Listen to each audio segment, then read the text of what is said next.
sembahku kau terima. Mana tanganmu, gelapnya jalan yang kini ku tempuh. Sesatkah anakmu kini melangkah? Dengar Tuhan ratapanku.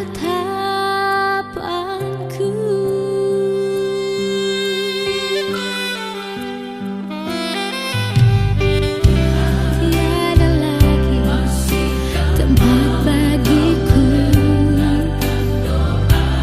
semua penuh tanya.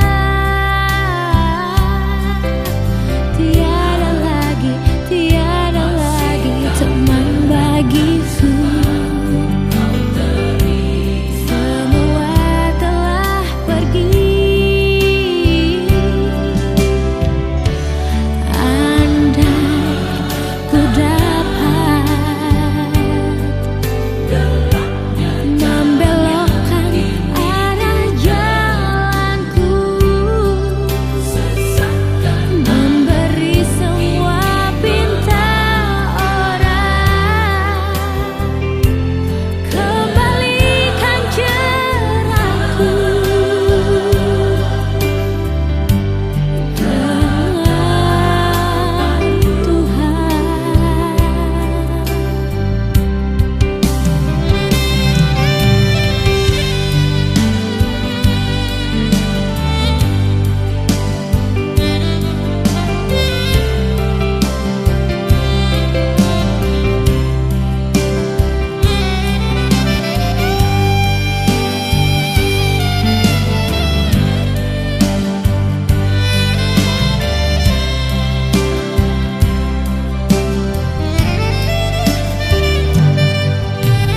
Tuhan, masihkah maukah mendengarkan doaku?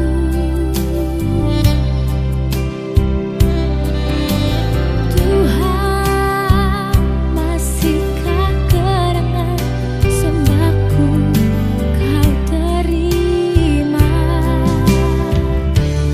Mana tanganmu, gelapnya jalan yang kini ku tempuh.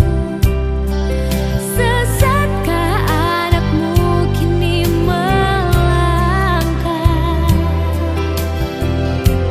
Dengar Tuhan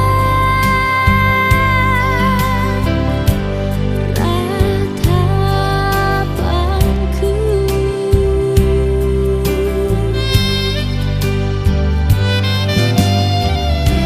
Tiada lagi tempat bagiku, semua penuh tanya.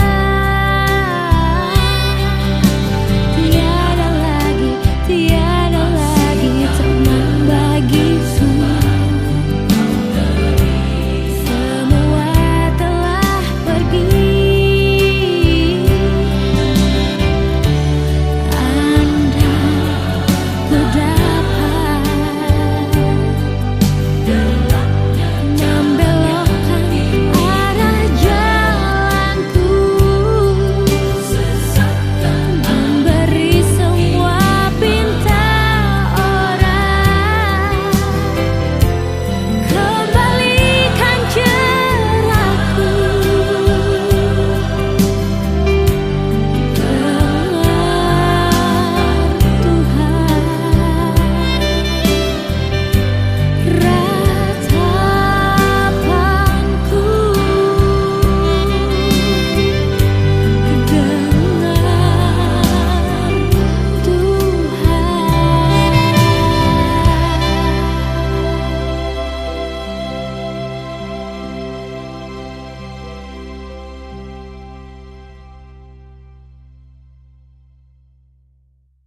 Ingat pesan ini, jangan mengejar ketika sudah dibuang, Jangan mencari ketika sudah diabaikan. Jangan mengemis perhatian ketika tak dihiraukan. Hargai diri karena itu lebih penting dari segalanya. Berbagi makanan ke tetangga lebih mulia daripada berbagi foto makanan di sosial media. Mungkin kamu bukan orang baik, tapi belajarlah menjadi orang baik. Tidak perlu dianggap baik. Paling tidak jangan munafik dengan berpura-pura baik. Lebih baik berusaha untuk tidak berjanji daripada berusaha mencari-cari alasan atas janji yang tidak dipenuhi. Keberhasilan paling manis adalah mencapai sesuatu yang dikatakan oleh orang lain sebagai ketidakmungkinan. Umur itu angka, dewasa itu sikap. Setiap orang bisa berumur tua, tapi belum tentu sikapnya dewasa. Jangan hiraukan mereka yang berusaha menjatuhkanmu. Mereka akan terjatuh dengan sendirinya ketika melihatmu tetap berdiri tegak. Lekas sembuh teruntuk semangat yang selalu dipatahkan oleh keadaan.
Saat hati sedang galau, pada siapa mengadu?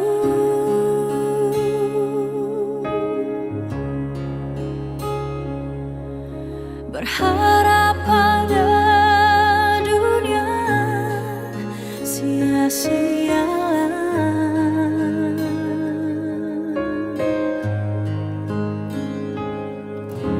Hanya pada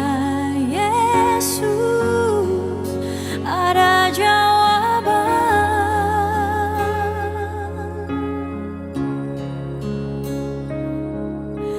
Datanglah padanya yang lelah, diberi kelegaan.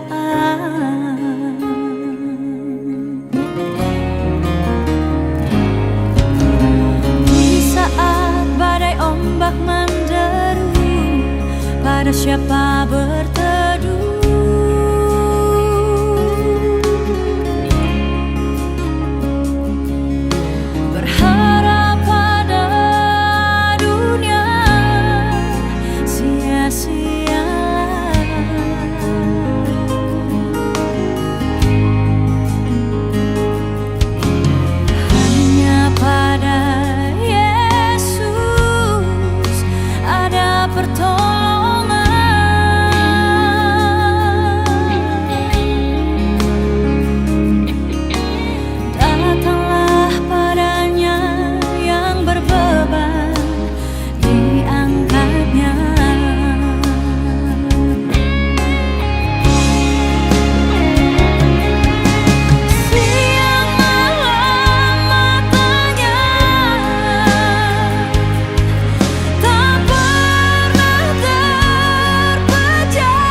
Tidak ada orang baik yang tidak punya masa lalu, dan juga tidak ada orang jahat yang tidak punya masa depan.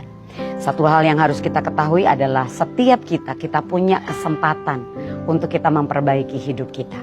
Bagian kita adalah, ayo kita mau menjadi lebih baik, bagaimanapun kelamnya masa lalu kita. Mari kita jangan menjadi malu dengan keadaan kita saat ini, atau kita juga terkurung dengan masa lalu. Bahkan kalau kita mau, kita bisa menjadi seperti bunga teratai yang hidupnya di air yang kotor, bahkan di lumpur, tetapi bisa memberikan keindahan dan mengagumkan bagi begitu banyak orang. Ketika kita mau berproses dalam hidup kita bersama dengan Tuhan, maka kita akan melihat seburuk apapun masa lalu kita, Tuhan bisa mengubah kita menjadi sesuatu yang indah, dan kita juga bisa menjadi alat di tangannya Tuhan yang luar biasa.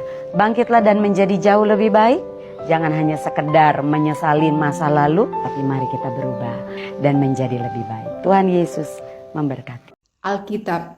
Bagaimana kita bisa mengetahui bahwa buku ini benar-benar berisi firman Tuhan? Kali ini saya akan berbicara tentang 7 fakta yang tidak terbantahkan mengenai keluarbiasaan Alkitab.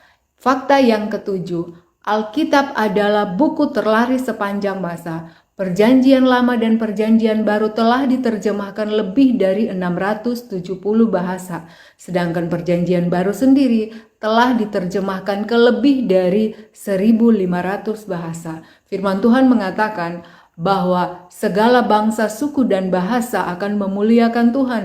Bagaimana kita tahu itu benar? Alkitab buktinya. The Guinness Book World of Record mengatakan bahwa Alkitab telah terjual lebih dari 5 miliar kopi. Tidak ada buku lain yang mendekati angka tersebut. Fakta yang keenam, Alkitab telah bertahan melalui upaya pemusnahan oleh manusia. Melewati masa kegelapan umat manusia, kebenaran Alkitab berusaha dibungkam. The Council of the Tarragona pada tahun 1234 mengeluarkan maklumat bahwa seluruh kepemilikan Alkitab dilarang dan juga segala bentuk terjemahan, serta setiap orang yang memiliki Alkitab wajib menyerahkannya untuk dihancurkan dan dibakar. John Wycliffe adalah orang pertama yang menerjemahkan Alkitab ke dalam bahasa Inggris. Sebagai upahnya, tulang-tulangnya dipatahkan. John Wycliffe kemudian dibakar dan abunya ditebarkan di atas sungai Swift. Ada banyak darah yang tertumpah demi pemberitaan dan penyebaran Alkitab yang ada di tangan kita saat ini. Bukan hanya di zaman dulu, di zaman sekarang aja. Sebagai contoh di Korea Utara, seseorang bisa mempertaruhkan nyawanya hanya dengan memiliki satu bagian atau satu pasal, bahkan satu ayat dari Alkitab. Fakta yang kelima, isi Alkitab telah terawat dan terpelihara selama berabad-abad lamanya. Manuskrip Perjanjian Baru saja mempunyai 5.800 manuskrip dalam bahasa Yunani, dan total manuskrip dari Alkitab adalah 24.000 manuskrip, dan semuanya menunjukkan betapa Tuhan merawat dan memelihara firman-Nya. Tidak ada manuskrip kuno lain yang mendekati angka ini. Fakta yang keempat, ilmu pengetahuan dan arkeologi mendukung Alkitab. Ada yang berkata bahwa ilmu pengetahuan akan bertentangan dengan Alkitab, tetapi sesungguhnya ilmu pengetahuan sejati akan berjalan harmoni dengan Alkitab. Sebagai contoh, sebelum ilmuwan mengetahui bahwa bentuk bumi adalah bulat, Yesaya 40 ayat 22 telah menuliskan bahwa Tuhan yang bertahta di atas bulatan bumi. Dan juga jauh sebelum ilmuwan mengetahui bahwa udara memiliki berat, memiliki massa, Ayub telah mengatakan bahwa angin memiliki massa. Lihat bagaimana hikmat Tuhan dituangkan ke dalam firman-Nya. Fakta yang ketiga adalah konsistensi internal Alkitab. Alkitab ditulis dalam rentang waktu 1.500 tahun oleh 40 penulis berbeda. Para penulis ini tidak pernah bertemu. Mereka hidup berbeda generasi. Tetapi tulisan mereka saling berhubungan, saling menguatkan dan berjalan harmoni dalam konsistensi yang sempurna. Bukankah ini menunjukkan bahwa ada kuasa ilahi yang menggerakkan mereka, seperti Petrus mengatakan bahwa tulisan mereka diilhami oleh Roh Kudus? Fakta yang kedua adalah nubuatan. Nubuatan adalah kemampuan mendengarkan suara Tuhan dan memprediksikan masa depan dengan akurat. Jika Anda memprediksi masa depan dan Anda gagal, maka kredibilitas Anda akan hancur. Menurut Ensiklopedia Nubuatan, Alkitab mencatat 1817 nubuatan dan ini mencakup 27% dari isi Alkitab. Dan semuanya nubuatan yang sudah terjadi yang dicatatkan oleh Alkitab, semuanya akurat. Masih ada nubuatan lagi yang menunggu untuk terjadi dan kita imani, kita yakini itu pasti akan terjadi. Contoh, nubuatan tentang kedatangan Mesias. Ada 300 nubuatan kedatangan Mesias dan Yesus menggenapi seluruhnya. 300 nubuatan ini digenapi oleh Yesus. Dr. Peter Stoner dalam penelitiannya mengungkapkan bahwa peluang bagi satu orang dapat menggenapi 8 saja nubuatan tentang Mesias ini, peluangnya adalah 1 berbanding 10 dipangkat 17. Jadi, kemampuan Alkitab dalam memprediksikan masa depan tidak terbantahkan. Inilah yang membedakan Alkitab dari buku-buku lainnya. Inilah yang membedakan Tuhannya Alkitab dengan Tuhan buku lainnya. Fakta yang pertama bahwa Alkitab ini adalah benar-benar firman Tuhan, yaitu adalah Alkitab ini merubahkan hidup seseorang. Firman Tuhan di dalam Korintus mengatakan bahwa setiap orang di dalam Kristus adalah ciptaan yang baru, yang lama sudah berlalu dan yang baru sudah datang. Ada banyak sekali kesaksian bagaimana Alkitab merubahkan hidup seseorang dari hidup yang dalam kegelapan menjadi hidup yang di dalam terang. Kita masing-masing pun memiliki kesaksian sendiri bagaimana firman Tuhan ini menguatkan dan mengubahkan kita hari demi hari. Tuhan memberkati. Mau dengar Romo bernyanyi? Oh Tuhan, ku cinta dia. Dengar, bohong kalau saya bilang saya nggak cinta dia. Ku sayang dia. Kenapa? Rindu dia. Tapi endingnya, ku pilih dia.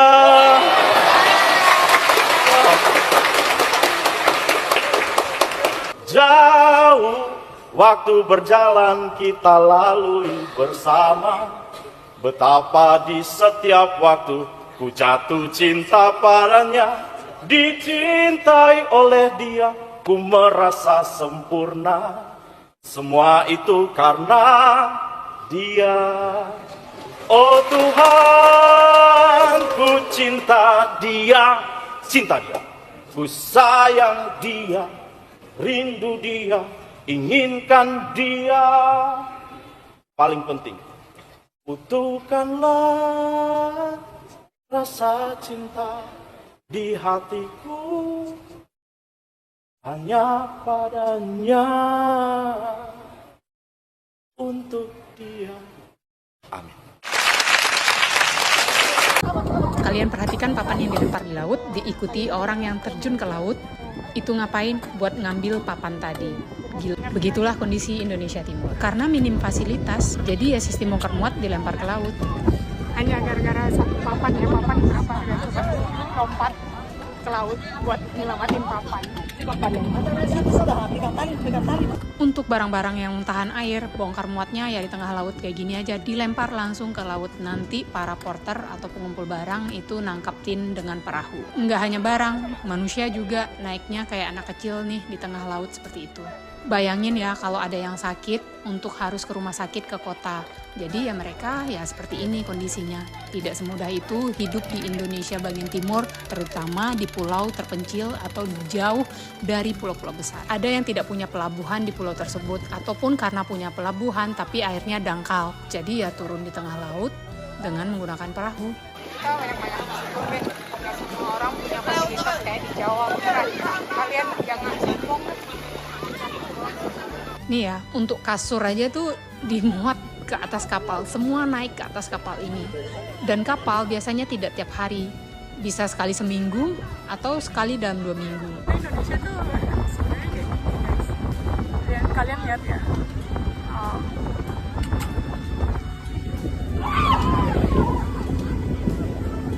ini masnya jatuh ke laut ya karena perkara buru-buru untuk naik ke kapal, karena ya harus berebut biar dapat tempat, kalau enggak nanti empit-empitan tidur sama barang bahkan sama binatang yang ada di atas kapal. Nah, dan ini untuk sembako, jadi harus buru-buru, kalau kena hujan bisa basah semua, jadi harus diterpal.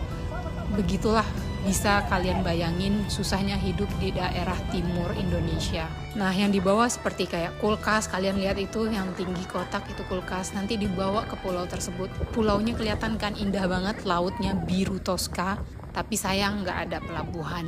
Di kapal semuanya naik, nih kerbau aja naik, babi, sapi, ayam naik semua. Ini proses penurunannya juga menyakitkan. Bayangin kalau kapalnya nyandar di malam hari seperti ini. Jadi malam hari pun di tengah laut, dan itu tidak semudah itu. Bayangin kalau kalian kepleset jatuh langsung ke laut, mau nyarinya juga gelap. Tolonglah pemerintah kalau bisa ngelihat ini, tolong diperhatikan juga masalah tol lautnya.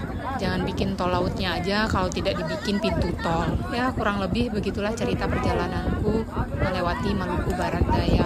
Banyak pulau-pulau indah sekali, tapi sayang infrastrukturnya masih jauh, fasilitasnya sangat minim. Berharap ini bisa dilihat banyak orang, jadi biar pemerintah juga fokus membuat ini lebih baik lagi. Indonesia negara kelautan atau negara maritim, semoga kita rakyatnya bisa merasakan kekayaan alam laut yang ada di Indonesia, bukan orang lain, bukan kita yang menderita, bukan rakyatnya yang tersiksa.